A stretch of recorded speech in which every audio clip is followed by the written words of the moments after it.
It's a cool nickname to have, but it's on your fucking shirt. I know it's a cool nickname to have, and I get it with the beard, but do you remember how long? It's also a weird nickname to have. Remember how long it took for me to come up with my nickname for like less than a week? I know it took like a week. We didn't have enough time to put too much. I mean, okay, so you have Sergeant Slaughter, and so you can't be Sergeant, but we can use that pun or whatever to like name you something like that. And it's like, what can we use? And you settled on General because you were like, if we're gonna rate the shows, we can use the General's 5-star rating system. And I'm like, perfect. Yeah. Perfect. And that's how we settled on the General instead of, I don't know, the Captain. Captain Slaughter. Captain Slaughter. Captain Slaughter, copyright infringement, giving infringement waiting to happen. It was gonna be the Gerald Slaughter, no relation. Support, no DQ. Welcome everybody to the Rated R Rapport. Tonight our guest is Noah Foster. How you doing? Hello. Joining me as always, Jerry Slaughter. And I am Stefan Osborne. Welcome to the show, folks. Support, no DQ. Jerry, you have the floor. All right. The other day, I was going to do a segment on Armbar Radio, all capital ARMBAR exclamation point. Yeah.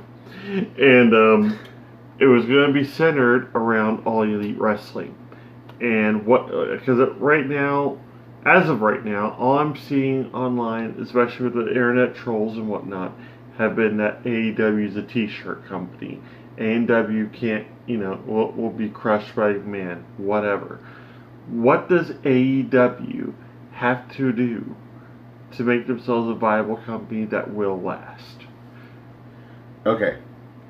First of all, let's let Noah go. That's why I want to know it, because he knows the roster. He knows what I'm getting at this point, because I actually end up posting it, but I know he's been super busy with school, super busy with work, I didn't catch it. So that's the reason I'm bringing this up now, because I really want to understand what you think they would have to do to win these other fans that are super cynical about a product that really hasn't gotten a chance to take off yet over on it. Wow, that is a deep topic. Let's see. The way I see it, the first thing you need to do is not think about this as a t-shirt company, nor think about this as WCW 2.0. I just listened today to an interview hosted by Chris Van Vliet with literally Khan himself. And he talked about how he wanted to take on this endeavor because he's passionate about wrestling. So he already got that to begin with. He also talked about the outlook of this company and the fact that he has, first off, a billionaire backing it up, his father. He also talked about the outlook of this company and how wrestling in general seems to have really been, como se dice, kind of let down because people nowadays don't look for wrestling, okay? It's like, okay, that's just there on social media. And they're not invested in it. What they want to achieve with this is something that you will go look at. And it'll be easy to find too. It's on a mainstream network that everybody can access. So the bottom line is this. You build your own image, you be your own product, and you garner people's attention. You don't force it, and you don't basically say, I'm going to come out here and kick Mr. Man's ass. Because everyone's like, this could take down WWE. Or WWE can literally buy this thing out. Look at it as a standalone product, a different option of wrestling to enjoy. Now, as far as the roster, I do know a bit about several of the people that are not so big name on the roster because I'm a member of Community Q. I support independent wrestling. So, with that being said, I'm looking forward to what Private Party brings. They are a dynamic tag team that has elements you would think you would see out of someone like the Street Profits. They're a little bit flashy. They offer some tag team chemistry and high rope antics, and I can see them really mixing it up with the Young Bucks, for example. Now, let me talk about one of my favorite female talent signs, Allie. I have followed Allie ever since this whole development, Cherry Bomb, Demon vs. Slayer storyline back in Smash Wrestling. She brings a lot of original creativity. She's wrestled all over the world, including Japan, and she's honed her craft. She wrestled 7 years in Impact Wrestling and was even former Knockouts champion. She's going to bring a bubbly, positive personality because you want to build positive faces, but she also can really scrap in the ring. And the fact they're already building an opening program right now between her and Brandy Rose at the first show after Double or Nothing, called Fight for the Fallen in Jacksonville, Florida, I think that's really awesome. Then you got these key players like Brian Pillman Jr., a.k.a. Darby Allin. He's going to mix it up with Cody. Everyone knows Brian Pillman from WCW. They all know the name. So there's something people can connect with. But again, Khan's also about not just picking off people that are gone from WWE or Impact or Ring of Honor. They're not like picking up everybody, okay? They're trying to basically build a roster with key names, but also these key people that are willing to do the work, have already put in the work, and will bring something unique to this company. This roster is very dynamic on all fronts. They got Bea Priestley, for example, the future Miss Ospreay. She's wrestling Defiant Wrestling, and she's going to mix it up with some of these other women on this roster. And another thing, and this is the biggest thing I feel for them to stand out. They offered a lot of extreme promises, I like to call it. One about everybody will be treated equally, be paid equally, both men and women, health insurance, and above all else, not a full freaking year run. Not full. They will have an off season. They're going to balance how much a wrestler does work in ring and outside the ring while garnering the fact that a person can only be pushed so far. AEW has to offer you something that a WWE fan assumes AEW is going to offer you and pleasantly surprise you. So, first things first, they need a channel on television and a time slot to go live. And I don't mean live with a taped version, I mean live, because fans expect that. But they also need to be forward thinking, and they need to make sure that their contracts don't limit them to just going live on, let's say, TNT or TBS. But in the future, when they have their own network on the internet, when they want to invest in the bandwidth to be able to do that, then they should be able to broadcast their live show there as well. You know, where they charge a couple of bucks. Maybe they won't charge as much as WWE does. Maybe they'll charge like $5 or $7 or whatever. But you just pay them and you get all of their content. But let's say that's after several years and you've got something, you know, in a backlog of television tapings to add to the value of the network. Or buy the rights, or somehow get the rights to old matches with the talent that's involved there. But in yeah, this respect, like matches from some of the roster on there, so you can learn a bit more about their ring style, who they've mixed up with, whether outside AEW or currently in AEW. But you talk about streaming network. I think about this. This is their very first show before they're even on TV. They said they got a lot of announcements and surprises planned for it.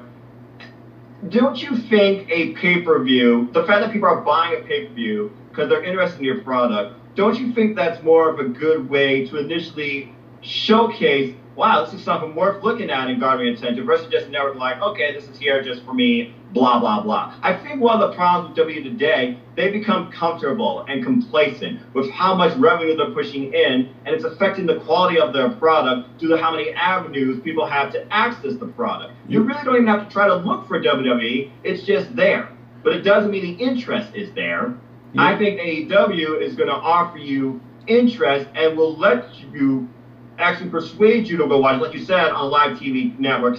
Right now, that feels like that's their next big thing. A live TV network with a live 1 hour, 2 hour showcase block. I'm just trying to think back what Tony Khan said in that interview. And folks, just go look at Chris Milan, Tony Khan interview. You understand what I mean. Great, great interview. Support, no DQ. It's definitely a good thing that they're getting these pay-per-view buys, but you also have to consider the fact that this is the same country where people will put a lot of money into a pay-per-view in a boxing match that is only going to happen once. And it may or may not have any build into it. They might have looked at each other funny during the weigh-in. But other than that, you know, you've got these matches for MMA where people will pay, what, $50 or some shit for a pay-per-view, and these are all single matches that are just happening once with barely any build-up, and you'll never see it again, possibly. You know, people will do that. World Wrestling. I think what's more telling is selling out the arena as fast as they did. Yes.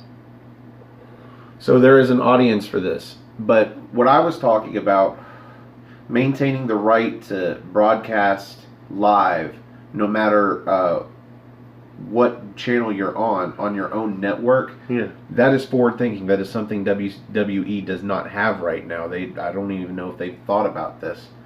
Probably not. But they are stuck with USA and probably stuck with Fox when it comes to airing live, because even with Hulu and certain TV streaming services online, it's next day. Like, you have to wait 24 hours before you can watch it.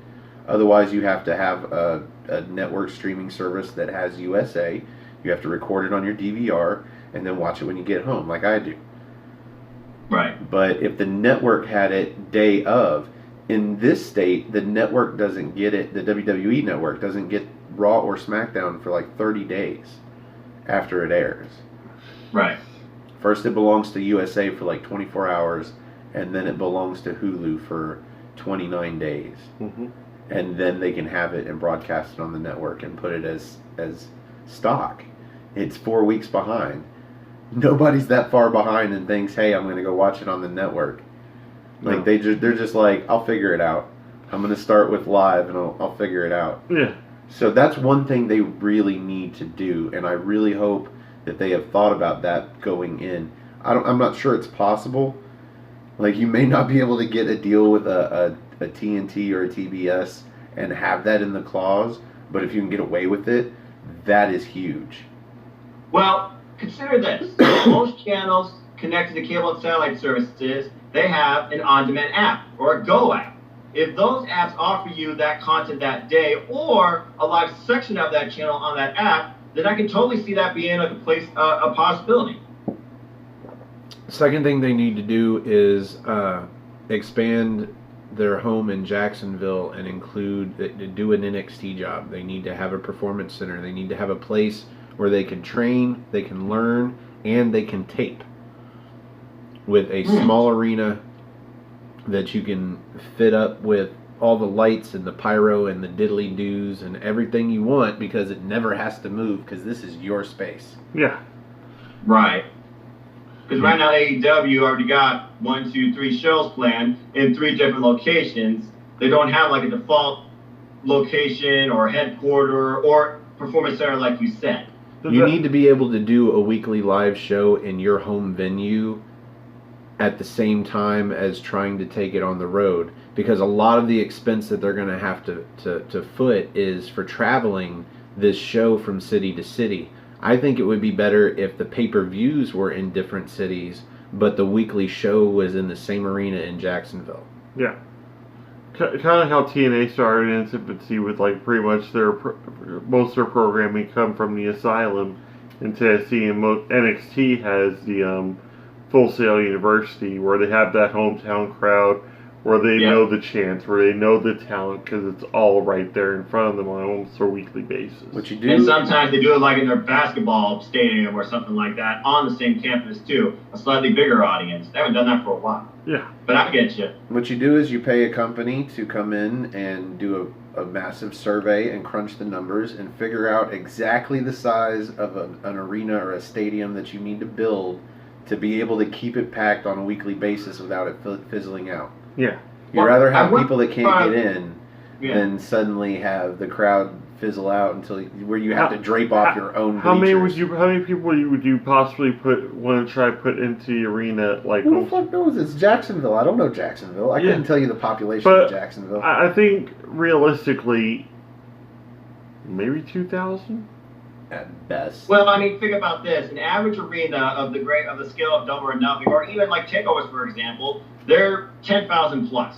Yeah. I think Double or Nothing has 14,000, last I remember. So if you're going to go for a smaller stage, like you see kind of on weekly NXT, again, being different but not the same, yeah, maybe a couple thousand wouldn't be a bad idea. Well, I think you go certainly bigger than Full Sail, because as Jerry and my friend Steph Lee told him, tickets to NXT are almost impossible to get there so far in advance. But you got to think they do it there like once a month. They do like 4 weeks worth of tapings, and so you can only go once a month. So you could definitely fill whatever the fuck they got, but you definitely want something bigger. You want it to look like a bigger production, but at the same time, not so big that you've got a lot of empty seats some weeks. So somewhere between maybe like 7,500. No, I thought 2,000 to 3,000 was. Well, maybe too much. like basically you got like a 2,000 seat seemingly arena. If you want to go that big, I would build in an elaborate system to hide the fact that there's nobody in the upper deck. If you're like, It's called tarping. No, the chairs fold over and there's LEDs on the other side, and they make it look like there's a crowd up there. the bleachers kind of raise out the back like a fucking transformer. Okay, that's a little bit extreme. You pay a video game company to put the fake crowd graphics back there and line it up with the camera in that VR or that AR experience. So all the cameras that catch the upper deck, you just see fake people back there. Yeah, and they all do the same action every freaking 15 seconds. I know exactly what you're talking about. Make it work for you. You know, fuck putting big masks out above Asuka as she comes out. You know, all up in the air that doesn't look right, or a giant dog's head above Roman Reigns or some shit. Who cares about all of that? Just nobody. Fill in those empty seats, man. Apparently you can do it. Do it. Basically, if you have like a maybe 5,000 seat arena that you're able to sell out, that looks a lot better on camera versus like an 18,000 seat arena that's only like half full. Yeah. So yeah, I can see that. This is the problem, especially with the affairs of main roster WWE. Just going on top of it, I'm just saying, SmackDown Live, the biggest freaking example. Yeah. Yeah, you want to line out the door. You don't want to risk people getting tired and not coming every week because it's there every week. So why do I have to go every week? I can watch it on TV later if I'm busy. There's more of that thing where it's like, oh my god, I can't believe I actually got a ticket versus I got a ticket. You want to go? Yeah, you know. Make me want to look at it versus it's just there. Maybe somewhere in the middle, like 3,000 to 5,000. 3,000 to 5,000 sounds reasonable. I agree. With the optional LED boards up top to pencil in a fake audience. Yeah. There's a lot of things that they need to do to copy WWE. I mean, straight copy them. Just there's a lot of just broadcasting issues that unless they have some weird artistically great ideas, like you just need to figure out what WWE does and just do it better. Like production-wise, other than the fact that they've gotten rid of pyro, WWE's production is top-notch, man. I mean, you can't beat it. Yeah. Generic, though, because we've seen it for so long, they stuck to the same formula. But you're right there. But, I mean, think about it. They got good old JR, so that is appeal to broadcast partners. Tony Khan meets with the executive vice presidents all the time. Young Bucks, Cody, heck, even Chris Jericho. They all work together. They all clash ideas. So you definitely got the creative minds there. And then you talk about everyone else within the company working on production value from music, from merchandise, from branding. So, I mean, there's definitely all that creative input there. It's just a matter of how they put it out. Yep, it's all about implementation, really. Now, yes. The core of it is going to be the entertainment value. Yes. Yes. They have to keep it entertaining on a weekly basis. They can never let up because one boring week can lead to people tuning out forever. Mm-hmm. And exactly. They need to keep it entertaining to keep their product growing instead of leveling out at any point, because you want the fan base to always be growing. Even if you never catch WWE, you want it to always be growing. But how do you do that? I'm going to point to the elephant in the room. You get CM Punk. Oh, God. If you want to strap a rocket to AEW, you get CM Punk. Yeah, at this point, you really do. I don't care if all he's doing is commentary with JR. I don't give a fuck. That would CM be Punk. absolutely fantastic. agree, because I don't know who the rest of the commentary is for good old JR at this point. And I think they're holding out for a surprise for that, and I'm pretty sure they're trying to get CM Punk to do it. It wouldn't shock me at all. Tony said, expect surprises at Double or Nothing. He wants this to stand out its own company and be basically the best wrestling company in the world. He said he is very high on CM Punk. That was one of the first things he wanted to do. But, you know, he also said he wanted to get Chris Jericho, and now he's got to get him. Good grief, that's a huge name to add. that would be the shock of the wrestling industry if that does happen. So what's comforting to me about this is not only Tony Khan saying that he's a wrestling fan, but he really seems to be acting as if he's a wrestling fan with billions of dollars to just, instead of buying the video game and creating his own brand on a video game, he's just doing it in real life because he's got the money to do so.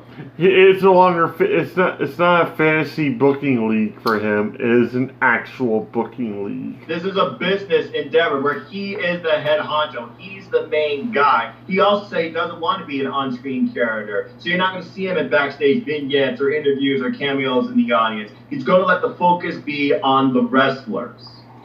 Right. Because... But he's also not going to let the inmates run the asylum. He's well aware of WCW, and he's also doing his best to avoid that at all costs. He proposed this business model to his father. His father said, okay, I'll let you do this. So the father gave him the money. Now the money's invested into this product. Now he's got all this talent, all these creative minds, and he's doing something that he truly has been in love with his whole life, that now he's basically building with the ones he's watched. Mm-hmm. So now we get into the nitty-gritty, the little things. Yeah. Maybe those aren't the right descriptions together. They very well. Let's talk about the little things, because people call it a glorified T-shirt company, and I'm like, well, here's the thing: T-shirts are really easy to make. Yes, apparently, they have. Yeah, you can go custom make a T-shirt. They have printers that will just print whatever the fuck you want onto whatever blank T-shirt you get. This is a T-shirt, $10.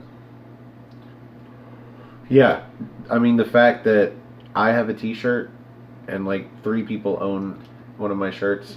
A lot of people don't even know what Ring Comp is, and Noah's wearing their T-shirt right now. So and that's just getting that gets the name out. So they can have all the T-shirts they want. Now they need a company to make action figures or dolls or whatever the fuck you want to call them. So you're basically going in marketing, and they need to make collectibles. Whenever they get the title, they need to make sure that the company that made that title is capable of making dozens, if not hundreds of them, so that they can sell replica titles. Mm-hmm. Okay. They need to have all the accoutrement of an entertainment brand. I'm impressed with that word. Thank you. You're welcome. But yeah, they need to have all the trimmings of an entertainment brand. Think about some of the best entertainment brands. Even serious stuff that's marketed to like older teens and adults and shit. They have action figures. Yeah. I mean, most of them end up being extremely collectible because they only make several hundred and nobody buys them. But right, limited edition. I was about to say, you do enough limited edition ones, possibly autographed by the star themselves. That would actually be pretty cool. Well, the Young Bucks have done this already. The thing about wrestling, though, is they can do the kind of stuff for the now that it takes 20 or 30 years of nostalgia to do for old entertainment. Mm-hmm. Like, you've got places like Hot Topic and shit that make weird bobblehead dolls and shit like that of old TV shows. But it's nostalgic to people like me, or Jerry, or Noah, or whomever, and they're like, oh yeah, I'd love that. I'd love a throw blanket that's got Hawaii 5-0 on it.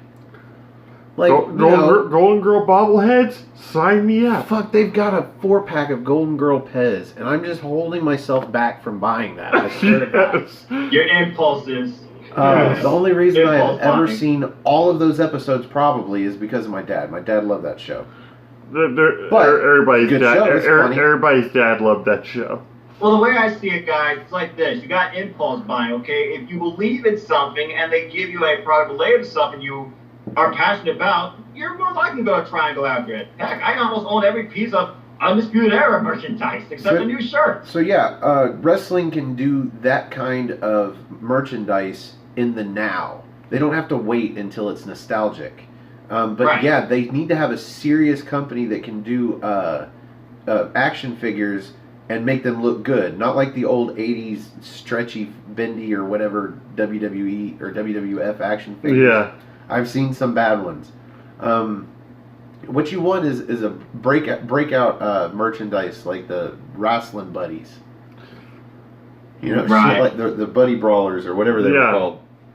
Right. I'm sure. Well, of course, Tony doesn't go into major details about his business plan, but I imagine that's got to be part of it because that's like literally marketing right there. Video and games. You're appealing to a different demographic because that can go straight to children. There you go. But they also said they're going to try at times to push the barrier to the days of, what ECW offer you. Again, appeal to all demographics. They said they want to offer a product on TV much different versus what you might see and read in social media. Again, they're trying to be their own unique entity. But they're also trying to get everybody into this product. Again, I say video games. That would be a major one.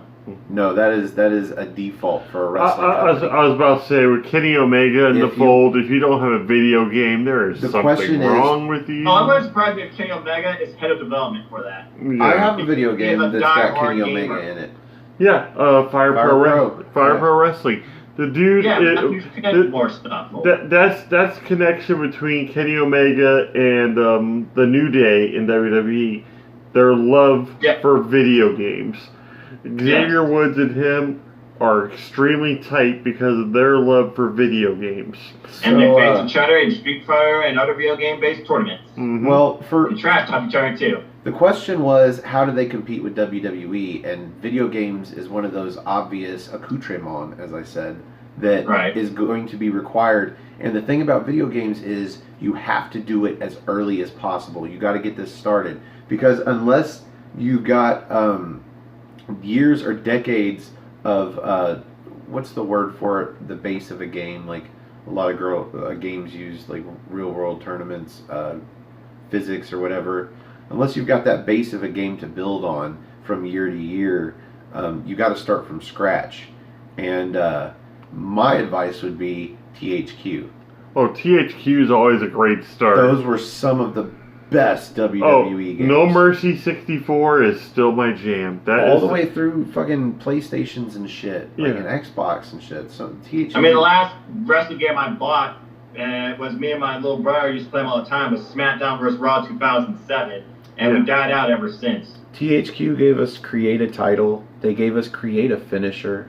Oh, it's beautiful. Yep. Love THQ. Mm-hmm. And create an entrance. All that blessed shit that you remember from video games as a kid. THQ gave us some great stuff.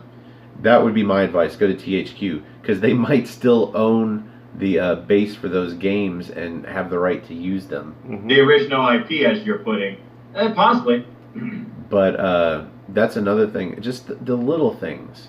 That is how they're going to compete. Because you can't just do the product and show it on TV and have an audience. And that is shown by the serious decline in numbers in WWE. I don't think it's all because of the product. I think a lot of it is because cable is going bye-bye. Mm-hmm. And streaming services are increasing in price. Yeah, that's why you've got to have the clause where you keep the ability to stream your live product on your streaming channel. Because if all they're doing is streaming their shows, they can undercut the price. Because let's say WWE was able to do that with the WWE Network.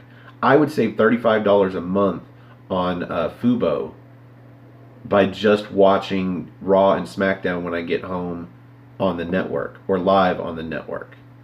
Right. And I would be willing to pay double for the network just for that, because all in all it would still save me $25.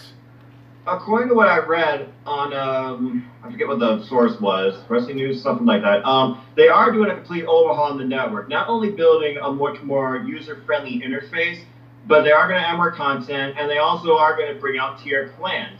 Maybe this is part of their business model to finally bring Raw and SmackDown live to the network in a shorter window, if not live, based on the fact that all these services are going up. You can only hope. But I feel like you're right. Raw and SmackDown Live need to come on the network live. If AEW was to pull something off like that, similar to what Impact Wrestling does with Twitch, the only problem is Impact Wrestling doesn't have that mainstream big name appeal that makes you want to watch the product. And nobody knows what the hell the Pursuit channel is. And Twitch is a third party anyway. I'm talking about an AEW network. I know, that's what I mean. But I'm just comparing the two. You don't want a third party network. You want your own primary network. Where all of the revenue goes to you. Yeah, all you have to do is your product, basically. all you have to do is pay for the infrastructure, pay for the bandwidth, and rent the bandwidth, I guess, and then how do I face buffer starvation? you probably have to pay a few people to keep it up. But other than that, I mean, most of it's in the startup, and then after that, all of the subscriptions are basically profit. Mm-hmm. And then it's just maintenance. Exactly. And so if you retain the rights to broadcast all of your live events on your network, then that's where it's at. Because they're only going to get so far with Fight or the Fight app or whatever. The Fight TV, yeah, that's what Double or Nothing's being offered on right now, $40. Because eventually people are going to be like, yeah, but can't you do your own network like WWE does so we can pay you $10 a month and get all of the pay-per-views just from you? And I've bought pay-per-views on Fight TV where sometimes you first watch it and there's no sound or there's issues, so there's that. They and have you to have be, little to no control over that. They have to be absolutely forward-thinking. They're going to have to stay in front of WWE in every step of the way. They are managing to do a lot of the stuff backstage-wise in contracts where they're actually hiring staff as opposed to independent contractors, and they're giving them medical and they're giving them pension. Yeah, basically they're going to be the John Oliver love story. Yeah, so they're trying to do it right. Now, all of this AEW talk leads me into my topic. I wanted to talk about Dustin Rhodes. I don't think he is something that necessarily falls under the umbrella, though, of what AEW can do to compete with WWE. But it is interesting that I know we didn't, or I didn't, put the video up until a couple of days after, but I actually called Dustin Rhodes getting fired from WWE or quitting or whatever happened and going off to join Cody Rhodes. And I guess that probably was teased a little bit, but he was maintaining that he was in a contract and he wasn't looking to get out of it all the way up until the day that he did it. So, thought that was interesting. But anyway, I like the idea of Cody versus Dustin, and I like the idea of that keeping Cody out of the main event, really. Keeps him in the mid-card and like a family feud, if you will. Yeah. But what do you think about this overall? Do you think Dustin is going to be a long-term character? Like, is he somebody that they're going to use on television? Or is he going to do this match and then kind of fade into the background and help work within the company? I can see him working more as a backstage role, working within the company's infrastructure itself. I feel like this is just something to really, give you something to think about, because neither man got the match they wanted from WWE between each other, and they both wanted it. So I feel like this has to be a one-off blow-up, but Dustin Rhodes, I feel like he has a lot that he can contribute to this company as well. So that's just my take on it. Keep it simple. Gary? Oh, go ahead. Well, with me, I think if anything, Stefan kind of hit it on the head. Have Dustin, have them have their match, more or less bury the hatchet, be done with it and whatnot. Yes. But then, announce a performance center and have Dustin head it up. Have him running the training facility for the new talent that they may be bringing into the company. That way, you'll have him, maybe two other wrestlers that are also trainers there, more or less producers, and have them. Billy Gunn there. Yeah, Billy Gunn would be a perfect fit in there as well. Billy Gunn and Dustin Rhodes. You know who they should get? Who's DDP. DDP for just training, support. Getting people in the right frame of mind and everything. That would be a beautiful thing. They need to have that kind of structure to them. They need to have them prepare for that big match feel for any match that they're in, to perform at their highest potential, to give their all during the promos to make people actually believe in the match, the selling in the ring, everything. Those three wrestlers alone, they've been in companies long enough. They know how to work a crowd. They know how to move merchandise. It'd be perfect for those three to be running a performance center. Could you see Glacier contributing to this at all? If there's snow and really cool lasers, yes. Yeah. I really hope he not only comes out as Glacier, but he gets the snow and he gets the lasers. I really, really hope. Yeah. Because come on, this is our opportunity to see Glacier again. Freaking Sub-Zero. my big idea to make AEW viable at this point, like it's one. I think it's point number 2. I made in the actual post that I put on Armbar, was the fact that, like Noah was touching on a little bit ago, he's naming off all these great superstars that we're going to be seeing and whatnot. I have not heard a fucking thing about them prior to Noah talking about them.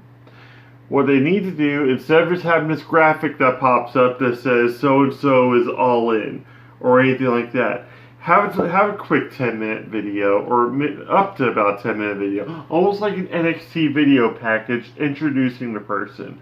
A short interview with them, maybe a couple match splices, their theme music playing in it, some old opponents or whatnot, talking about them, what makes them special in the ring, like why they're going to be a good asset to the company. Maybe have a guy talking trash about them in that promo that kind of segues into them starting a feud.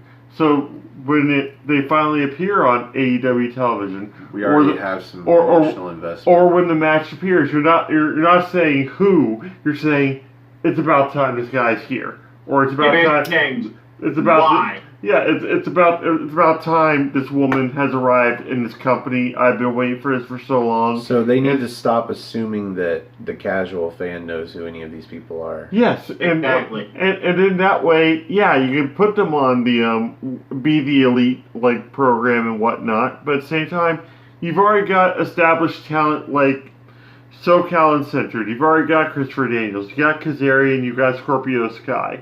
You know those three. You know the bad boy Joey Janela, who you got hanging back there in the background. I saw him. You've got your Young Bucks. You've got your Kenny Omega. You got your Chris Jericho. But then you've got these other teams and these other superstars that are coming in that have their own stories, that have their own.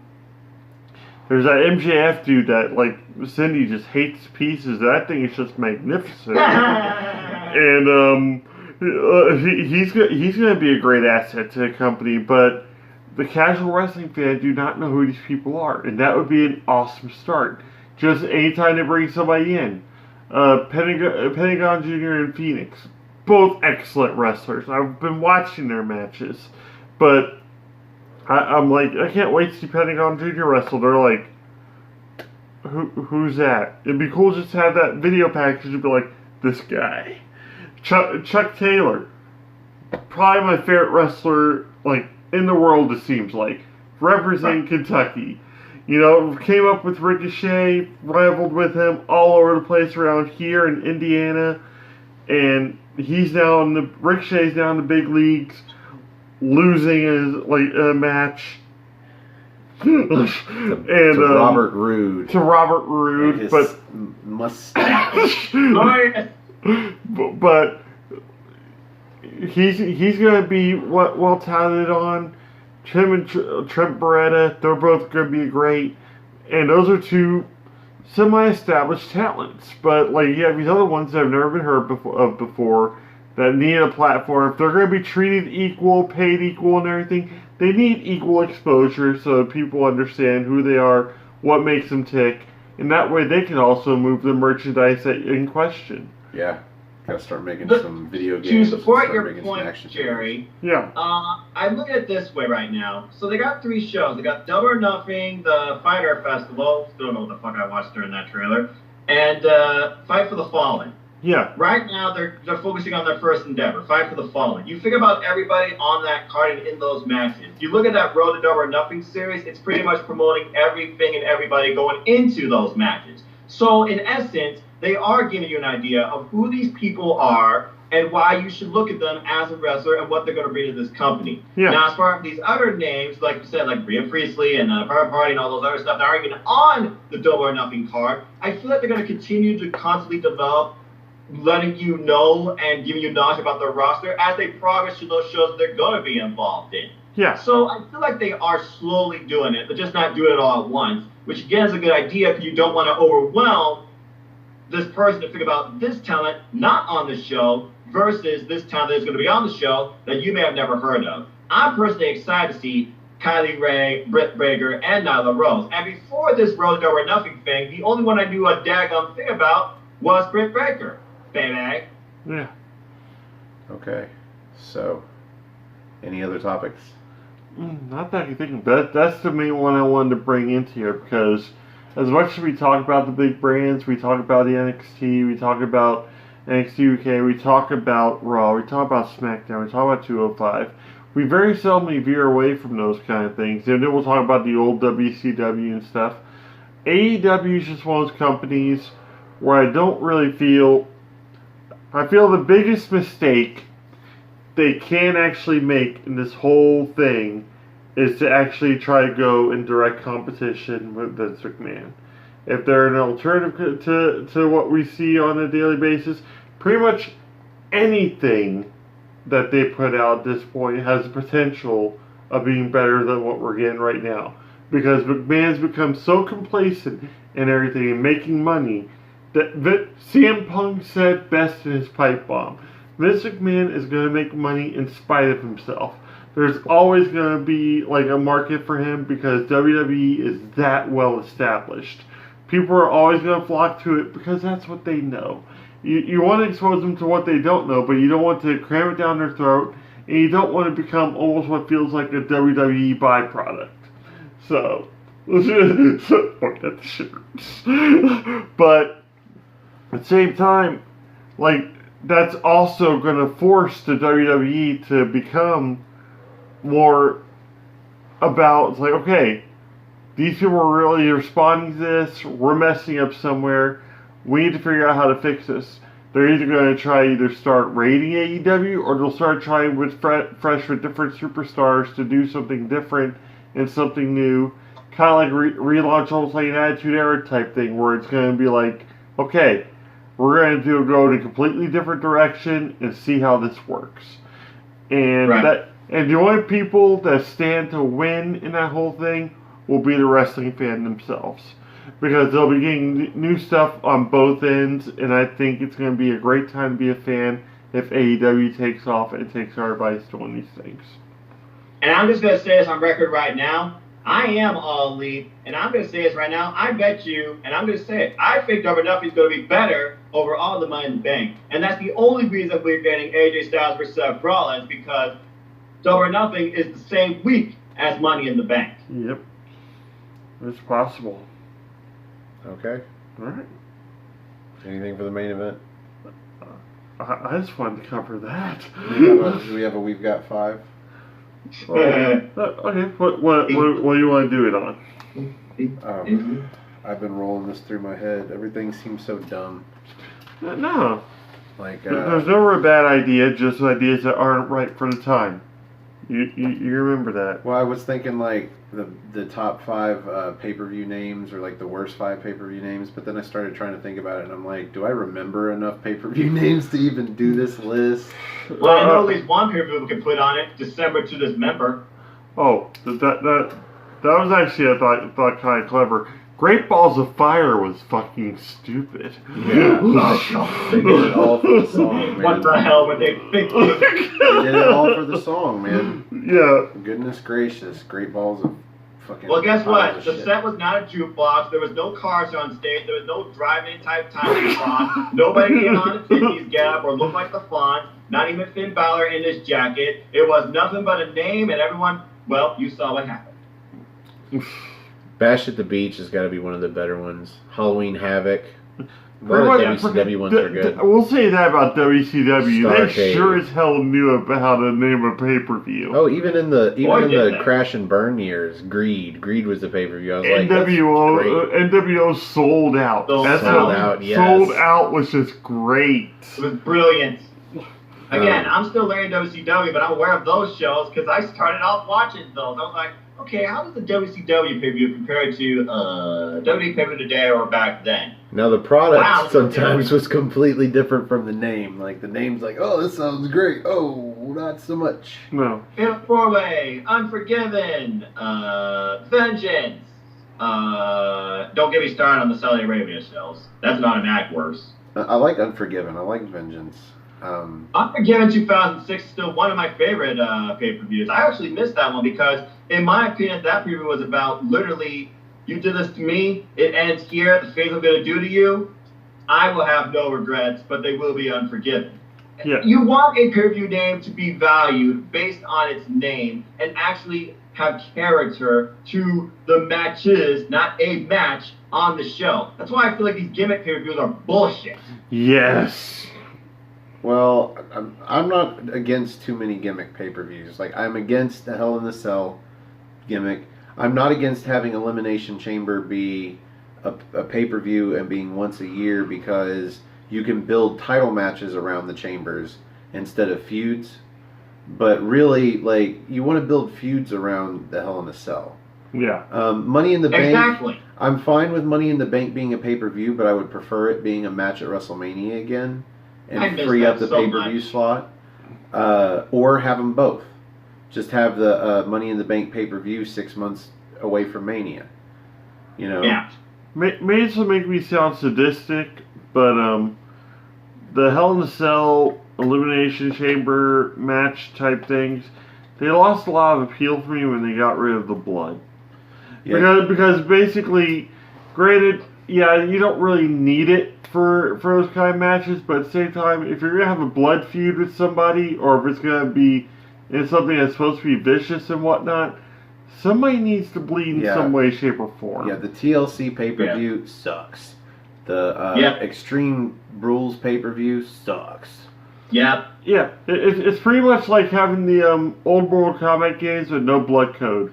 It'd be like having a pay-per-view called Iron Man, and 2 of the matches have to be 30-man Iron Man matches. Yeah. Like 30 minutes, you mean. 30 minutes. You're talking about people that would be called the Battle Royales.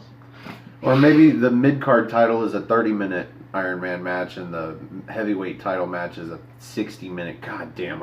It'd be a 7-hour pay-per-view again. Jesus Christ! I'm about to say, I hope nobody in WWE is watching this and going, Iron Man pay-per-view. We can get away with Night of Champions waiting to happen. Well, yeah, I think, like, I know it's off. Champions, whatever the hell they call it now. I know it's off topic, but I gotta go back to this real quick. Johnny Gargano at TakeOver, you can tell that it was supposed to be an Iron Man match versus him and Ciampa. Because, like, they kept calling him the Iron Man of NXT. He was dressed as Iron Man. He was dressed as Iron Man. I think it was supposed to be a 60-minute Iron Man match. That's what I was thinking. But then it's like all of a sudden Ciampa gets injured, and they're like, well, we don't really have much of a feud going on for it to be a Iron Man match. So 2 out of 3. 2 out of 3 falls, make it look special. We'll just go with that and put Adam Cole in there. And it was like, but I already got the outfit, and it's like, well, wear it anyway. It'll be cool. It's like, but it won't make any sense. The Punisher thing with the takeover. That made sense because Stan Lee had passed away, and I was like, sadistic and dark, and I wore the Punisher stuff, but I'm gonna look ridiculous in the Iron Man outfit, winning the belt. In a 2 out of 3 falls match. In a 2 out of 3 falls match. If it's against Adam Cole again, it's probably gonna be an Iron Man match. It's gotta be. Any other great pay-per-view names or shitty ones? Let's look at TNA. Can you think about the ones there? Let's see. There's Designated X, Turning Bound for Glory sounds like such a great pay-per-view day. Yeah. Just Slammiversary is. Well, I don't like that. Bound for Glory had some of the greatest wrestling matches I think I've ever seen. Like pretty much anytime they had Bound for Glory, that was their WrestleMania. Yes, it was. Because, one of my favorite matches, I think, happened at Bound for Glory, and that was P.D. Williams versus AJ Styles. And that was the first time I saw the Canadian Destroyer done in such an awesome way, where it was the first time I actually saw what we now refer to as the Panama Sunrise. Correct. Because, P.D. jumped off the second rope and, landed on AJ perfectly and planted him with it, and you had Don West screaming, "That was sick! That was sick! Canadian Destroyer!" I loved it. Scott, I'll say that about Scott D'Amore and Don Callis. They're trying their best with Impact. But, I mean, hey, their YouTube channel hit 2 million views. They're still broadcasting both on TV and on third party. They're still plugging away, and more power to them. They're just not the company they used to be, but But now OVW is the training ground for him, so we got to They see that the other coming night. out called Rebellion. It That is seems to have some good mediocre matches. And their at home best. turf, it seems to be Canada Well, for entertainment. we got a lot of the up and coming talent. We didn't get any of the main roster talent that I they just have wanted in to see OVW. more of Meg, but she got one move in on a dude, and that was it. Yeah, Meg was awesome. Yeah. Meg was awesome. But There's- that's a fact right now is the best thing, in my opinion, going in Impact Wrestling since Ali and Rosemary's storyline's over. yeah. So I think we got enough pay-per-view names. We can wrap this up. Oh, absolutely. This was an awesome It's been show. 41 minutes. Well, This is perfect timing for the plugs. well, Where can we? Oh, well, go ahead. I was about to say you also started it over at one point, but sorry. It's probably less than that, yeah, because the retake of the intro. Yeah. Well, I'm talking about recording time, so you don't have to stop and edit. Oh, okay, cool. Yeah, Plugs. we got time for plugs. Where can we find Okay. you, Noah? Folks, I am Ali, but I'm also this. I'm just a simple man and a lifelong fan of wrestling. So if you want to follow me and talk anything wrestling, WWE, AEW, New Japan, Ring of Honor, Impact, Independent Wrestling, anything in between, look me up on Twitter, nodq.com/Noah. It takes you to my Twitter page, or follow my simple YouTube channel here at youtube.com/users/Noah+210. You'll find Wrestle Create unboxings, pay-per-view predictions for pay-per-views outside the WWE banner, and also my weekly series called 205 Live Matters, where I review the Cruiserweight division and 205 Live every week. And also, just support these guys. Aftermatch Wrestling, get them to the goal of 100. They offer you great content. Trust me, you're going to want to see it live. Well, And keep following NoDQ. Sure. NoDQ.com/shirts. Follow the channel here. Follow on Twitter. Follow on Facebook. Go to the website. And, hey, look up everybody in Armbar. He's going to plug that because I'm not going to steal his catchphrase. No. So this. Support your wrestling for big and small. And let's keep growing this wrestling community together. Simple as that. And thank you, Noah, for being on the show and for staying over for some rapport with us. And if you would like to be on the big screen and haven't rated our report or review something, NXT UK is what we do every week. If you have a good deviled egg recipe, I don't give a shit. Yeah, if you want to just come on and bullshit about wrestling for an hour with us, hey, that's what we do. It's what we do. So you can find me. Companies right now. Yeah, just look me up. You can find me on Twitter. Go to nodq.com/Stefan. That's STEFAN. Or if you just want to find me on Twitter, it's at Stefan R. Osborne, OSBORNE. As always, the R stands for restricted. You can also find this gentleman on Twitter. At NoDQ General, and also on my Facebook group Armbar, all capital ARNBAR, exclamation point. We have different links also to different shows and whatnot that Noah does not post in there. Noah, feel free to promote your shows in my group. That'd be awesome. I thought I do put 205 Live in there. No, never Armbar. I'm pretty sure I did. No, Colin does. Alright, I'll double check. I'm pretty sure I do, but apologies if I don't. Meanwhile, I sit back and drop a handful of likes a day and maybe a few shares, and that's about it. He's administrator like Brock Lesnar is Universal Champion. Yeah, basically. I do. When I get notifications, though, I will fucking hammer you if you try to come into the group saying that your favorite wrestler is Ronda Rousey. Yes, thank you for that. I will bring the hammer down. Or if your favorite wrestler is Yes. Yeah. Glasses off. So, basically, we have a whole bunch of different memes, a whole bunch of different discussions. Moderators are starting up stuff like crazy now, so I'm really happy with the way the group's going. So go ahead and join us. Yes, and if you like this video, click the like button that is underneath me. If you like all of our videos, please click the subscribe button that's underneath Jerry. And while you're at it, click that bell icon, because once we hit 100 subscribers, we are going live with What's NXT. That is our weekly NXT review show. And for now, that would be Thursday mornings. Probably by the time we actually hit 100 subscribers, it's going to be really different hours, so you might actually be up. Because who knows where I'm going. First shift, third shift, who the fuck knows? But that's going to be a couple of weeks from now. So, other than that, for the General Jerry Slaughter, For the simple man, Noah Foster, I'm the Wizard of No DQ, Stefan Osborne. Thanks for joining us, and we will see you next time. Have a good night, folks, and give AEW a chance. Yes. Yes.